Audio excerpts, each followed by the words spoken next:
Stories turn songs into symphonies, events into memories, and lives into legends. In our crowded world, knowing your story cuts through the noise so you can make your mark, whether you want to sell more books, increase profits, or just make a difference. At Sterling & Stone, story is our business. The Story Studio podcast is where we explore ways we can all tell our stories better. And now, with the Story Studio podcast number 20, here's Johnny, Sean, and Dave.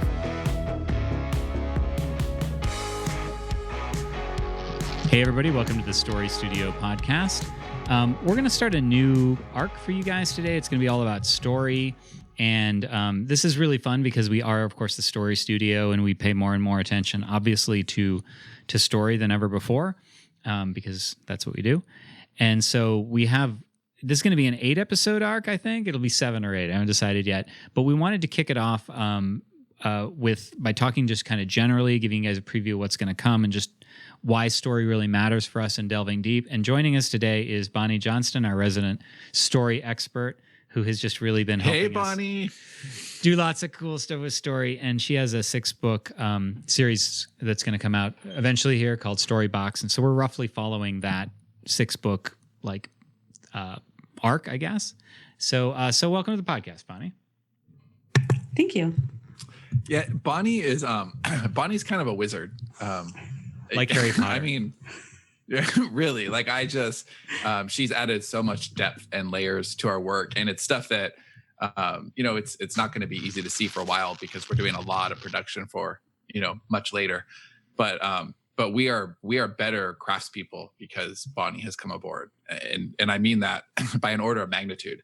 And you're looking all like shy, but you absolutely do not have to. You should totally own that because Bonnie has done amazing things for our work, and she's really helped us to refine the StoryJacket process, and created a lot of checklists. And I started writing today, actually a brand new book, and it was on I think the final one was version 23 or 24 that I'm actually writing on.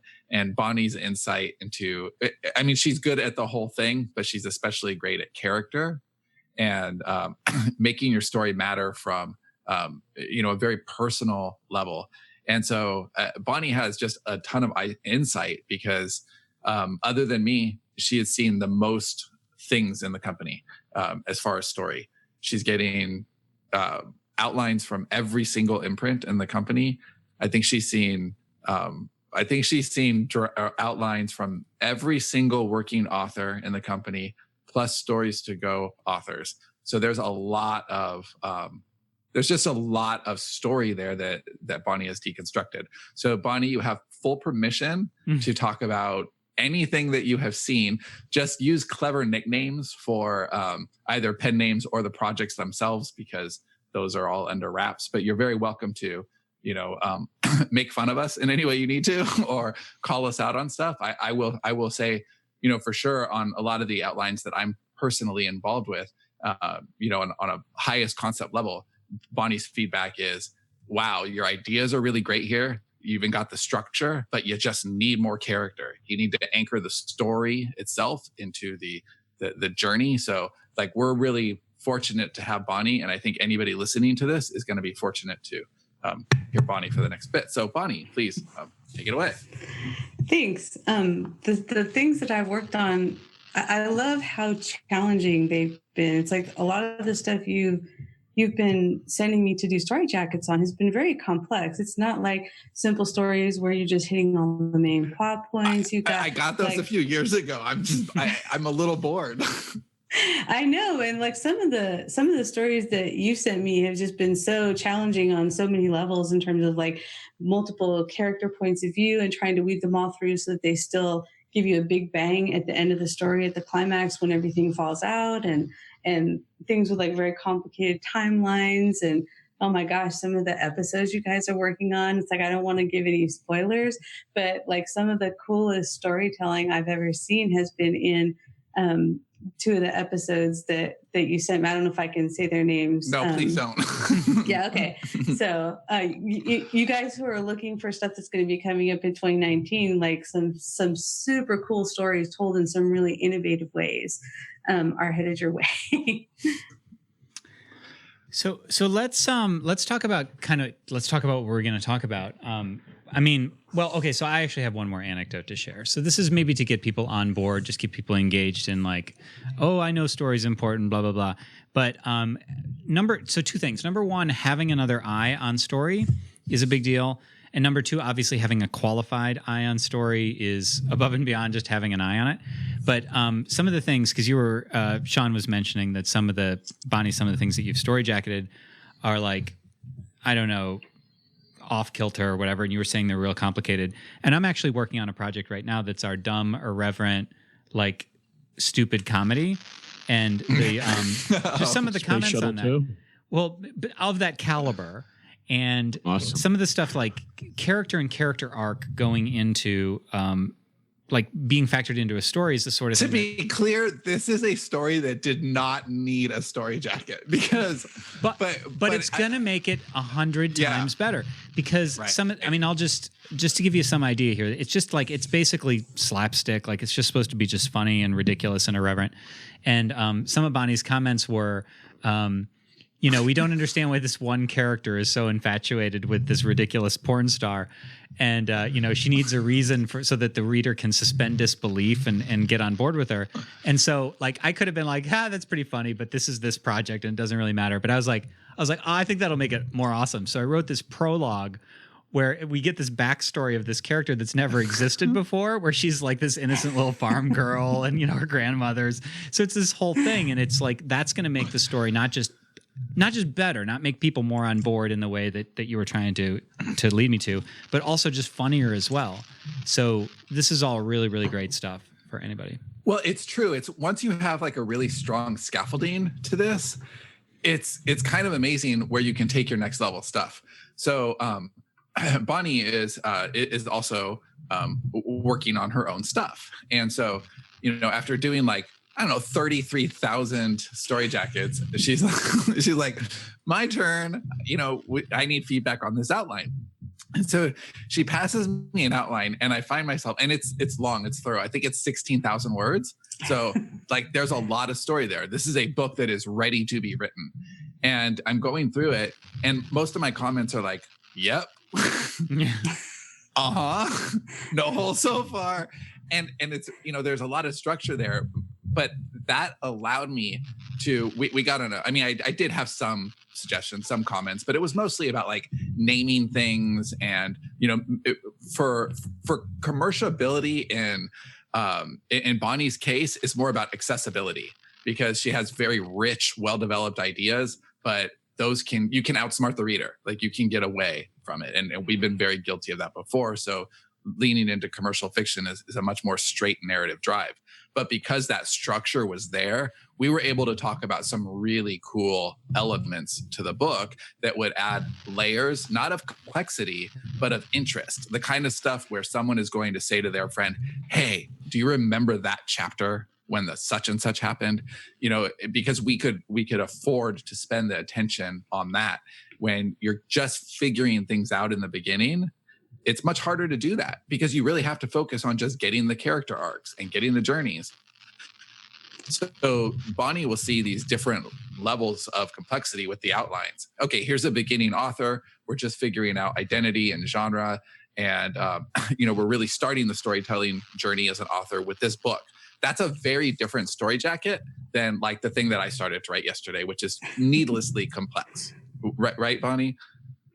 Well, I don't think it is now. I think you've got so many cool twists in there, but they're really heavily anchored to the character arc at this point. So they're just going to be like these. I think you're just going to have this like pow, pow, pow, like these character revelations that are going to hit the reader in the gut, which I think was the goal. For this kind of story. Absolutely. And my original outline for that, the one that we would have written to a year ago, before we're really refining this process. It's just a different outline because it had an ending. It had the kind of ending that worked because you know that kind of ending works. But it doesn't actually work once you pick it apart and say, well, if this is, because there's a big cast in this book.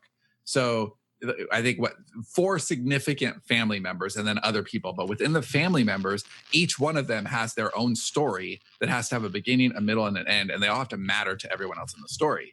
And the ending that I originally had worked as far as this has to happen and this has to happen and this has to happen in a very mechanical, plot-driven way. But then once Bonnie added her layers of feedback into it, it became, okay, well, if this person doesn't achieve this thing, then it's all meaningless. And there were there were maybe 30 questions that she asked in the outline that, added maybe 10 hours of outlining to it. But those 10 hours, I am positive, are going to save me a lot of time in the writing and the post-production. And they're going to make the book more, maybe not necessarily more saleable, but more sustainable. We can sell it over a period of time. It is not going to be dependent on algorithms at all. Well, and I think that sorry. No. I was just going to say, I think that if you've seen the difference between a movie that had just a bunch of really cool twists in it, and you walk out of the theater and you go like, oh my God, that was so cool. And then you go tell it to your friends and they're like, but why did that happen? Mm-hmm. Versus the kind of movie where you go home and you say, that was so cool. And you have like also this emotional journey attached to it that makes people go like, oh, I've totally got to experience that. Can you give a tangible example? Because I know it's hard to talk about work that we're developing without, actually using examples. But like a movie that you think completely, it made it in a popcorn way. You go, you have a good time, but you forget about it a year later. If you're trying to tell somebody the plot of this movie a year later, it's kind of hard to do because you forgot a lot of the details. Versus a movie that just gets everything right because it's all about character? Well, I think Signs was actually like that for me. It's like, it was really interesting as she was building all the way through. And I got to the end of the movie and I was like, yay, they defeated the aliens, but like half of this didn't make sense. Whereas like looking at The Sixth Sense, it was the same kind of experience while you're watching all the way to the climax where you're just enthralled with it. But at the end, you're like, oh my God, the things that happen to these characters, I want to watch it again now and go back and see all the stuff that I didn't pick up on the first time that was happening under the surface. And so I think that's kind of the difference. Did you get the courage to go see A Quiet Place? Not yet. Not yet. Okay. Still need to do that. Okay. Well, I wasn't sure, but when you do gather the courage, it's a lot. It's like Signs without shitting all over the ending. Like it does a lot of that same work, that same heavy lifting. It really is about the family more than anything else. But then all the character arcs tie up so beautifully. I swear to you, Bonnie, you will cry when you see this movie. You will cry. And I don't know, hopefully it's out in DVD in August because I could make a strong argument watching that together. That would be fun. Really, really awesome. Yeah. Well, so let's run through sort of what we're going to do with this podcast arc. So the first thing we're going to talk about, and maybe we just talk just briefly about each one so that we can establish what they are as we're going through these. So the first one is premise. Really just sort of, your premise is succinctly what the story is about, but more than that, right? Because what it's about could be, here's a description of what occurs. The premise is just like, this is the situation, this is what we're solving for. That's what we're going to talk about next. So what about premise in brief? Yeah, Bonnie, what is how it? would you Why is it? define premise? How would you define premise, Bonnie? I define it a little bit differently than a lot of people do. A lot of people think of it as just like, what is the what if of your story? That doesn't help me as much when I'm writing a story. So I try to think of it as what are all the bare minimum pieces that I have to have for an external arc and an internal arc to emerge. It's like I have to know what the character's backstory situation is that turn them into who they are when the story starts. I have to know how the antagonist represents what's wrong with the world and why the protagonist is in conflict with that aspect of the world. I have to understand genre tropes and story types and archetypes that are going to be relevant to the story and understand like, well, what are my readers' expectations going into this? If this is like a chase story, like there's some things that are going to happen in this. And if I don't hit those notes, it doesn't matter how cool my external arc is, people are still going to be disappointed. So I think of it as basically if I can state what the external arc is going to be and what the internal arc is going to be, each in a sentence, I feel like I have a solid premise. So it's like premise and your building blocks, right? You're like your little kit for making the story. You have to lay out all the pieces, and you know what you're going to do, right? So it's not just what if is a great way to say it, because The Stand, what if a disease wiped out the world and two groups were going to whatever, like that's easy, a what if sentence. But you're like, what if, and then let me delve deeper, right? Let me ask the questions about what's driving it. Exactly. I have to know where the what if is going and how it's pulling the characters into whatever's happening. As soon as I know how the characters have to be pulled into that what if, that's usually when I know I'm solid enough. And I still work on it. I don't stop there with premise. I'm still trying to make it the best story I can with stakes and conflict, but I can at least start outlining and start mapping out characters if I know why those characters are the ones that have to be involved in whatever the what if is doing to the world. And what percentage of authors, actually two parts, what percentage of traditional books do you think get this right? And then what percentage of indie books do you think get this right? And I know that you have no access to that. It's important that it's down to the fourth decimal. Yeah, I want decimals here. No, just on a gut. I know that you read a lot. I know that you've dealt with a lot of authors in your time. So, I mean, you've even dealt with authors we're really good examples in this context. We had produced over 100 books, and we're still handing you outlines where you're like, okay, guys, like, hold on. So as a percentage, you've read a lot of traditional books, you've read a lot of indie books in the last few years. So where do you think that one is getting it better than the other? And what do you think that looks like? I think that in traditional publishing, like with the big publishers, they go through so many different people that if all of the elements of a premise aren't there, the story doesn't tend to get published. Now they can be bad and get published. They can not work very well and get published, but usually all the elements are there in a traditionally published book. With indie authors, a lot of the times I see like really strong external arcs that are there, and then the character arc is kind of flimsy, or it just doesn't work with the external arc. And I did this so much when I was a new writer, where I knew I had to have a character arc, but I had no idea how to tie it to the external arc. So it was like I had these two stories that were kind of mashed together. And I would say, like, in terms of the indie books that I read, probably 25% of them get premise right in terms of like having all the elements there in a really solid way. And I don't want to be critical of indies. I just think that just as an author, and this is true for me too, I get feedback on my stuff because it's really easy to be blind to what's missing in your story. Mm-hmm. And I have 3 people who I've known for years who every time I come up with a story premise, I just send it to them. And I say, tell me what is wrong with this, please. What's missing? What am I not addressing? Because there's always a hole. You have an internal logic emotionally that you get at a subconscious level that goes into all your stories, but you don't know where your blind spots are, and you don't know where your hangups are and like all your personal issues are. And those can affect whether or not a premise works. You can think it works because you have a crusade against something or an issue with something or a hot button that like this story satisfied, but it's not going to satisfy the general reader because they don't have your issue or your blind spot or your hot button. Right. Well, it's making it about you instead of the reader. Exactly. And that fails on a fundamental level. And I know that, you're not a fortune teller and you don't actually know the number, and it's not actually 25%. But he's going to ask you to state very specific. I need to go through my Kindle and do the math. Well, no, I mean, even if it's remotely close to 25%, that's kind of sobering. When you're looking at as an author and you're saying, how come this isn't sustainable? Why am I not actually making money at this? I can hit the algorithms, I can sell some books, and here we go. Well, okay, that's a big difference, because you can sell those books, but if you're not getting readers who are like, I have to read what you are going to write next, that's a problem. And before, we say there are no gatekeepers. That's kind of a really tired phrase at this point. They should be telling people to get off its lawn, right? It's old.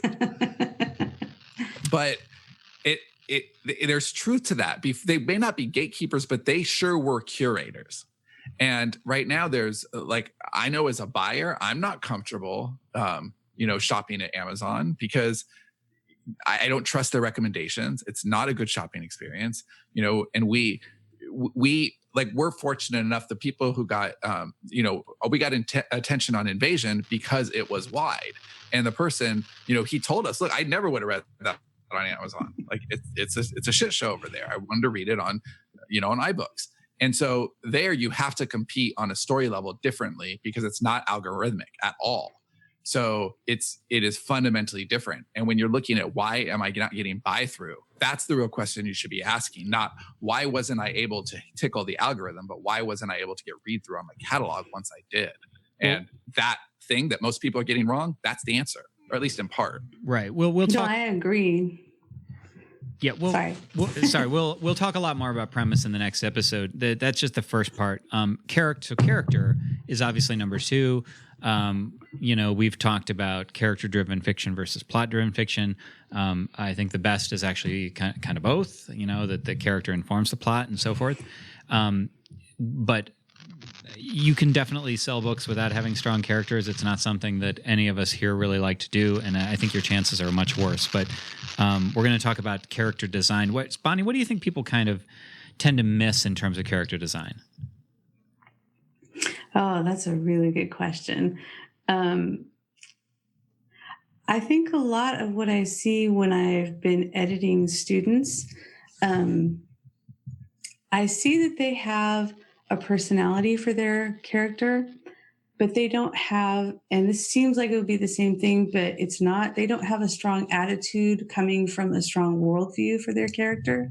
So their character does have personality traits, and they are distinguishable from the other characters in the story, but they don't have the attitude and worldview gives your character something really special because it focuses the story, and then suddenly everything in the story becomes the character's experience that you're seeing it through, as opposed to a story where the character is just having the same reactions that every other normal person would have in that situation. And like the difference between situational reactions and unique reactions only come from attitude and worldview, whereas situational reactions, it's like, yeah, the reader's going to follow along and have those same reactions, but the character never has anything special. They just are kind of like a blank canvas that the reader can project themselves onto.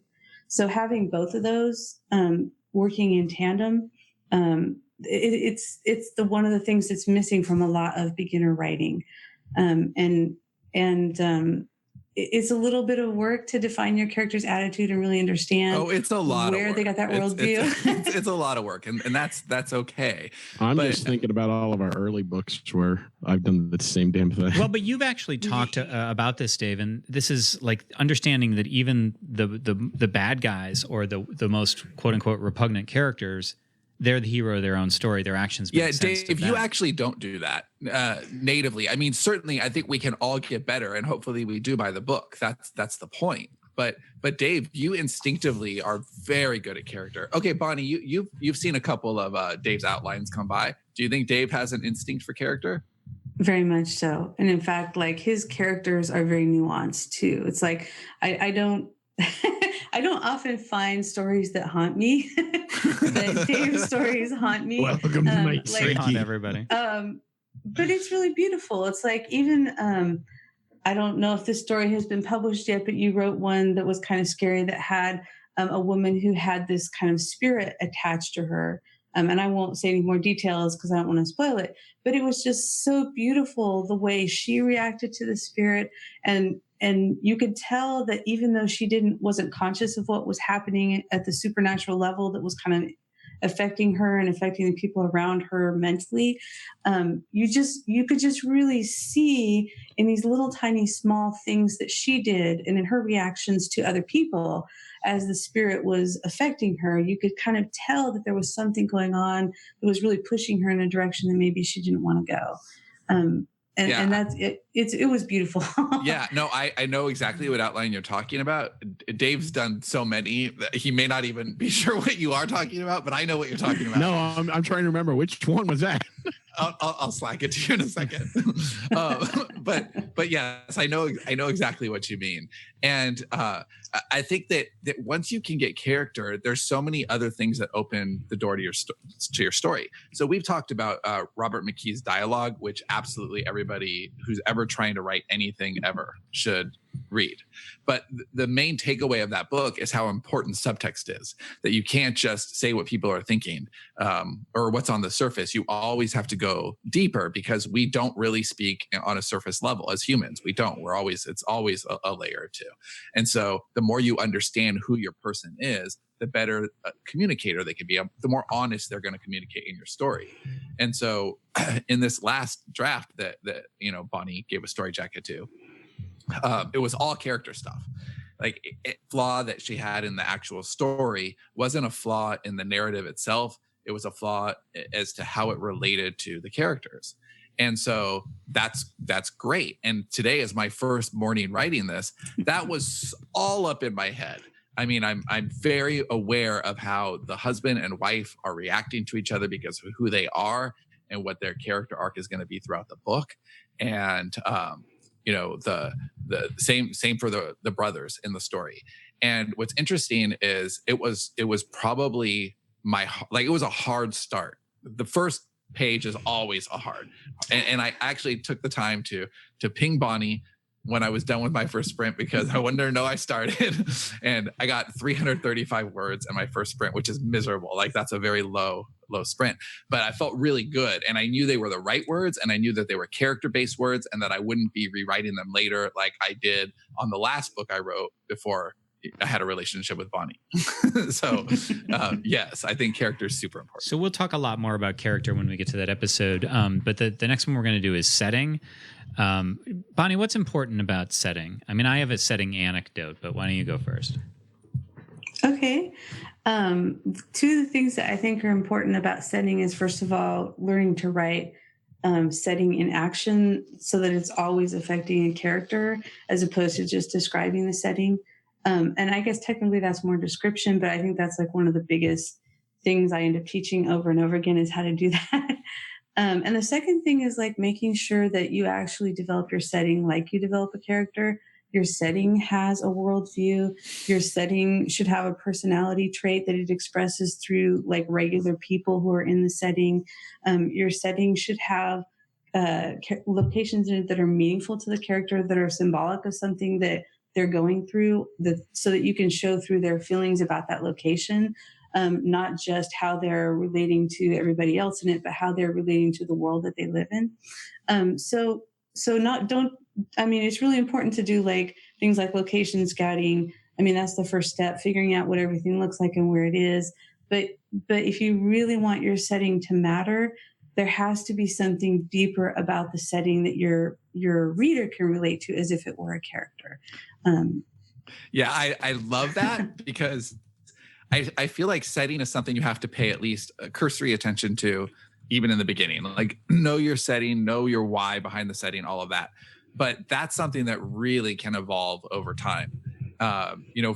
Johnny and I really started getting into setting with the Dream World, and then with Axis of Aaron. Very different as far as setting, but they were both a sophisticated layer to that story that like you said, setting has become a character, and that's becoming more and more true. It's almost like you have your hierarchy of needs as an author, and setting is not one that, it's pretty much closer to the top. You got to get character matters so much more than setting, right? But we have one project in-house that is like the setting is the main character essentially, right?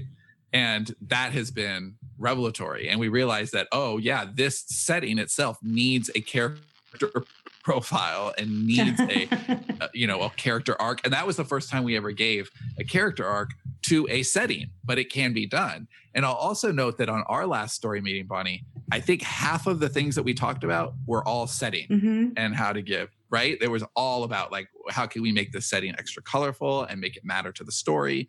And I think that we were able to hit true narrative, accent points that are the things that your readers are going to love about that story, but they stemmed from the setting, which had a really vital role in the character. So it all works together. And I'm so in love with one of the locations that you came up with. Like after we talked, I came up with a character arc for that location and a relationship that the location is going to have with one of the other characters.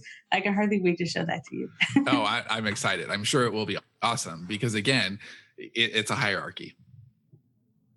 Yeah, I've actually written stories where the setting didn't feel like it mattered as much, and halfway through I realized that I don't really know where it's set.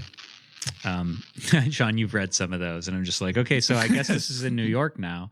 But by the same token, or actually on the flip side, I've actually had other stories where it's the setting was all I had at the beginning, and then what Sean actually famously within the company once said to me, okay, that's a cool setting. What's the plot? And I didn't know. Or any characters for that matter. So there's that. And then the next one would be character arc that we're going to do. And character arc is one of those things that I've seen in the story jackets or just any story feedback that I've seen from Bonnie. I guess I should say from you. And it's the idea of identifying each character and that they need to have a little bit of a journey. So just as maybe a teaser on this, Bonnie, where do you see like a major character arc? So like a primary character is obviously going to have an obvious arc, but then arcs for like smaller characters too. You try to have some degree of development for everybody who's key, right? Absolutely. And I think like I always try to think of my protagonist has the arc that hopefully, unless I'm writing a tragedy, they're succeeding at. And my villain either is Dave, how do you feel about that?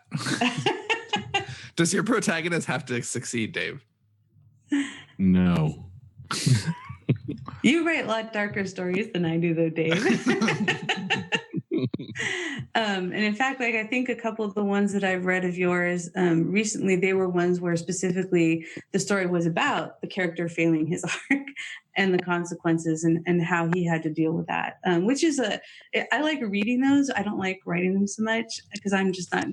I just don't like to go there sometimes. I do sometimes question the contract with the reader as far as like we've killed a lot of characters off in our series, and sometimes I feel like maybe we shouldn't have killed some of them because it might erode the reader trust that they're going to have a certain experience in a book.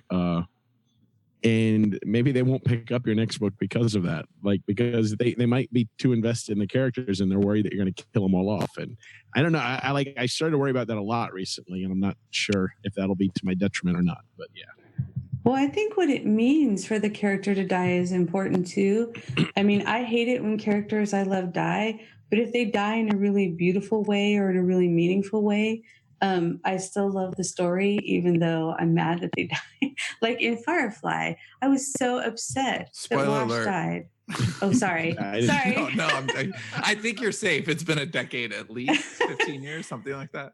Yeah, I mean, it was like, it's so hard to watch. And I've rewatched Serenity fewer times than I have the series because I know that moment is going to break my heart again. But it was also so beautiful and so meaningful that I still love Joss Whedon for making that movie. Yeah, there's a see now. I'm tempted to say like spoiler alert, but I feel like everyone in the world knows this. So just spoiler alert. What is it? Harry Potter. Spoiler alert for Harry Potter. Oh no, Dave actually doesn't know this one. Okay, well, Dave, you haven't read it either. You can. Wait, you can, what? Oh well, so I shouldn't I know say Spencer's mad at me. I have to read him. Okay, then I'll I'm just say a little bit shocked that you haven't read Harry hold Potter. on. I will say a character died, and J.K. Rowling Harry? has sort of said, "Oh, okay, well, sorry about that." And I'm just like, no, that character's death meant a lot to the story, and I won't say anything more to that. There's actually several major deaths, but it's one in particular I'm thinking of. But by contrast, there's a death in The Hunger Games that I'm like, what the fuck did a blind monkey write the ending to this book? It just pisses me off because it's totally unnecessary. I didn't see the end of that either, so don't spoil Well, I'm it. not going to say what it is, but it's just like, I don't mind the death. Like, I'm not one of those people who says all characters should survive, but it does need to mean Just something. their dogs. And it negates some stuff that was set up as the premise of the whole story. Like it informs different character arcs, and then it's just like, oh yeah, that shit I told you about made you care about. Who cares? So yeah, something Dave's actually interestingly good at is death. Like his character. No. Well, okay, no. Let me explain what I mean. So Dave does kill a lot of people for sure. In And books. they usually That they we know either of. deserve it. They either deserve it, which is good. Like the reader is happy to see this person got what was coming to them, or it is deeply meaningful. So it's not like, oh, I'm tired of writing this person, I'm going to drop them. Like there's not any of that with Dave's work. It really is, okay, it's either punishment or like vindication, or there is a good sense of, I don't know, narrative quality to it. And I've never seen Dave be frivolous with deaths. Now, wait, having said that, it's different if the person is off camera. So I actually didn't realize this until right now as I'm talking, but Dave will do the darkest shit if it didn't happen to the character. So for example, they could have lost a baby on Christmas morning. like You guys have heard of totally Save fine. the Cat? Dave has a different convention. Kill the baby. It's just kill the baby. Dave, And can so, you like, write a book called Kill the Baby on writing? Like, I don't think that he would have, oh my God, I actually think that would sell really well. So Dave would not kill a baby in a book if the baby was a character. I actually don't see him doing that at all. Like they wake up Christmas morning and go downstairs because then he just put the baby in there to do that. But if it's a part of their backstory, he'll do that shit all day long. Wait a sec. There is a story where we did kill a baby. Oh, I don't remember this. Was it a baby that you just did for that? I don't see you pulling those strings. This reminds me of the time that Sean said that we have so many school shootings in our books, and Dave said, we only did it once. Well, twice. And Sean said, well, there was the third and the fourth and the fifth. Yeah. School shootings are unfortunately a CI trope that should probably be dropped now. It's Officially. not like they really happen in real life or anything. I mean, I'm really pulling stories out of my ass right there. And then so after we do character arc, we're gonna talk about plotting. And this is, I mean, plot. Okay, so what do you say to people, Bonnie? They're almost the same thing for you, Bonnie, right? Yeah, what do you say to people who Character say, arc and I don't plotting? like to plot, I like to be free, all that stuff? For people who don't like to plot, there are actually organic rules of conflict escalation that you can use to keep a story on track. And I don't prefer to write a story this way, but because I teach pantsers, I have written stories this way just to prove that you can do it as a plotter. You can feel your way through stories as long How as much you're harder following is these it? rules. Well, for me, because I'm a plotter, it's a lot harder. My organic students who use them find that they love them because they're like, finally, I just have to figure out the next step. I don't have to figure out the whole story, but also I know I'm going in the right direction. So in a sense, character, whether you're a plotter or pantser, I think, yes, character is the basis of plot. If you don't know how your character is going to change, you can write a discovery draft and then find out. But that's really messy. And chances are you're going to be changing a lot of things when you find out, whoops, my character really wants this other thing. And now like the entire story has to be reshaped around this other thing that you didn't realize your character really wanted. But that said, you can plot a story with just traditional plot points, whichever structure you like, and you can weave a character arc through it. I think it's harder personally, but people do it. And if it works for you, I think that's great. Use what works for you. And then lastly, we're going to talk about the idea of story jacketing an outline, yours or somebody else's. We've gotten used to the language of StoryJacket. I know a lot of people don't know what that means. Basically referring to a developmental edit that occurs at the beats level, or the outline level, so that you basically are going into a story knowing what plot holes you may need to address before you write a 100,000-word book and then go, oh, yeah, I should have thought about that. So what's that? So go ahead, Sean. Well, I was just going to say I'm actually excited about this part because Bonnie, you have done so many StoryJackets at this point. So I'm sure that you have seen a lot of common denominators. I'm sure that you've seen, good and bad. Like, okay, here's what most authors seem to be getting right. Here's what most authors seem to be getting wrong.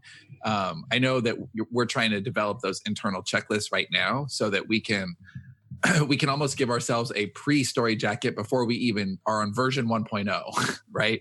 Like, okay, here's where our characters are going to be, and that will get us, because we're just trying to get stronger and stronger by the book. That means getting stronger by the outline, and that means, you know what? It's the parallel here is when we've said, hey, if you're going to give your book to the editor, make sure that you've gone over it 3-4 times so that it's really good, so that your editor only has so much time to spend with an outline. Make sure that her time is used well, because if she's using it all to just fix your stupid mistakes, then she can't take your book from good to great. So we're trying harder and harder to get Bonnie outlines that are, you know, in a pretty crystal place, so that she can add her magic, and, you know, without a lot of back and forth. And I think over time we're getting better at that because we're anticipating more. But I think you've seen you've seen the whole shit show, Bonnie. So what are, like, and not just from us, but outside authors, you have a breadth of experience here. So what are the things that on an outline level authors are getting right? What are they getting wrong? What is the one thing that you think everybody could do better? Because I know there's stuff like that. In terms of things that people are getting right, I think most people are fairly cognizant of plot holes, in terms of, like, you've very, very rarely sent me something that had like a plot hole that just didn't make sense because of the way the world was set up, or it didn't make sense because of how things happen chronologically in the story. I think a lot of people, especially people who read a lot, they tend to have kind of an intuitive sense of like how to make things happen causally, especially if they've been writing for more than a couple of years. I think the number one thing that is the weak spot is character arc. And I sound like a broken record, but so many of the problems that even don't look like character arc problems. We should have you on when we talk character arc. Like, you could just own that hour, really. I would love that. In terms of like going through, I think a lot of the times when I'm seeing problems in the story, though, it's really something that wasn't thought out at the character level beforehand. It's like everything in terms of the external arc usually makes sense in terms of just how things happen and how things are likely to happen, and what people, and even foreshadowing. You guys are really good about making sure that when something happens, it's a little bit out in left field, or it's a surprise, or it's a reveal, that there is some good foreshadowing in there, that you're not like, what? You just like took me into another universe. It's really the character-based stuff, and thinking about like, well, why would this character in this situation with this backstory make that decision? And I don't want to give away specifics of the one you're writing, but there was one thing that the villain did. It's like I got all the way up to the end and I was like, wow, what? It's like if he really is going to do that, it almost feels like we just became a different type of story. Well, your exact comment was, this makes me feel betrayed as a reader. And that's great. I need to know that, because I'd much rather know that before I hit Once Upon a Time than an hour and a half before I hit the end. And that's the difference there. Like, I'm going to have to go and change a bunch of shit. But it's not because that thing couldn't have happened. It's because it didn't serve the character arc in any way. And so I think as authors, we tend to think very naturally, what will happen next? What will happen next? What will happen next? Meanwhile, but we're not thinking about why it should happen, or how it affects the people in the story, and how that relationship between what happens and how it affects the characters is going to affect the reader, and the way she feels and the way she wants to go and buy the next book. Yes. And the thing is, it wasn't a bad ending. It was an awesome ending. It was just an awesome ending for a different story. Right. Was it the one where I had the serial killer that collected like body parts from different sorts of people to try to, you know, just have the ultimate collection? But then he said, fuck it, I'm going to become a baseball card collector instead. I love it when we can't tell whether Dave's joking or not. Yeah, I've written all of Dave's books with him, and I wasn't sure until the very, very end. So I'm trying to piece together, okay, when have we had serial killers collecting pieces? Because that's got to happen some point. So it's coming soon. So that'll be what we'll go through in the podcast arc, and then we may or may not do kind of a summary episode if it feels like loose ends are left dangling. But should be a really cool thing. I'm looking forward to delving in with story. And thanks so much for being on, Bonnie. This is really, really, really cool. I always love talking story with you. And Oh, thank you. It was fun. Yeah, thank you for everything, Bonnie. And if you listeners out there ever downloaded that 40 sentence outline, that was Bonnie's work. So yeah, she is a superstar who is helping all of us storytellers here become better at what we do. so hang tight, everybody. On the next episode, we're going to talk about premise. And thanks for listening to the Story Studio. Thanks for listening to this episode of the Story Studio podcast. Are you wondering what the ever-growing demand for superb storytelling skills means for your future? Check out our latest interview as Johnny and Sean dive deep into that question in Storytelling is the Future, how to build on your self-publishing success. Download the interview from the info box or show notes in YouTube, or head over to sterlingandstone.net/future.